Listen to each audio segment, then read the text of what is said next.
లాగా వచ్చింది. వీటన్నిటి ఉపయోగించి ఏం చేసినారు ఇక్కడ గార్డ్ లాగా ఉంది. సో ఇక్కడ ఎక్కడ మోర్ డీటెయిల్స్ ఏమీ లేదు, బట్ చూసేదానికి క్లియర్ గా మనకి గార్డ్ అనేది కనిపిస్తా ఉంది అనమాట. ఈ స్క్రూ అనమాట, ఈ స్క్రూని బీక్ లాగా ఇమేజ్ చేసినారు. ఇది బోర్డ్ ని ఒక హెడ్ లాగా, బాడీకి ఒక పెద్ద బోల్ట్ లాగా చేసినారు. జస్ట్ లెగ్స్ పెట్టినారు. ఫైనల్ గా ఇది ఒక బాడీ అయింది. వెల్డింగ్ మాత్రం హెడ్ చేస్తాం, ఎందుకంటే అది హైట్ ప్రాబ్లం అవుతుంది కాబట్టి. ఓకే, మళ్ళీ ఇక్కడ చూడండి, ఇదేమిది, ఇది బాగా మీకు తెలిసిండేది ర్యాబిట్. ర్యాబిట్ ఎట్లా ఏంటో తయారు చేసినారు? మౌస్. ఇది మౌస్, ఇది హ్యాంగ్ చేసే క్లిప్ అనమాట. జస్ట్ లెగ్స్ పెట్టినారు. ఫైనల్ ఇదేమైపోయింది ర్యాబిట్.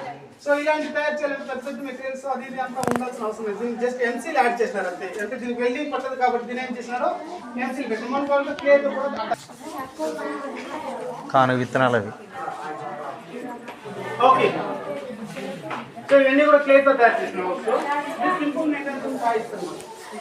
మూమెంట్స్ తయారు చేసిన కొన్ని టాయ్స్.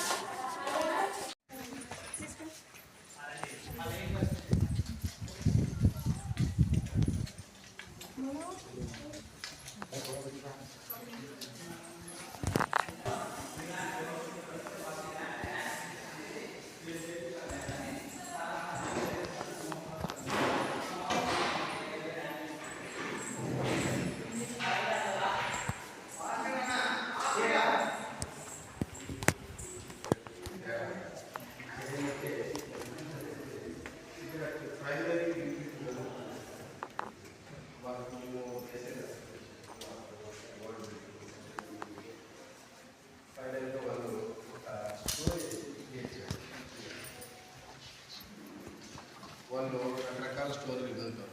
అంటే వాళ్ళ క్యారెక్టర్ టీచర్తో ఓకే. ఆ తర్వాత చూసినట్టయితే ఒక విజిట్లో మేము ఏం చేస్తామంటే మీకు కనపడుస్తుంది అంటే దీన్ని మీ ఆన్ ద మ్యాప్ అంట. మీ ఆన్ ద మ్యాప్ అంటే దీంట్లోనే మీనింగ్ ఉంది.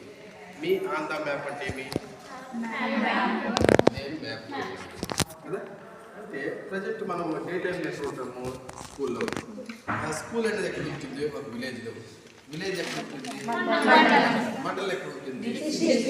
డిస్టిక్ ఎక్కడ ఉంటుంది? స్టేట్ ఎక్కడ ఉంటుంది?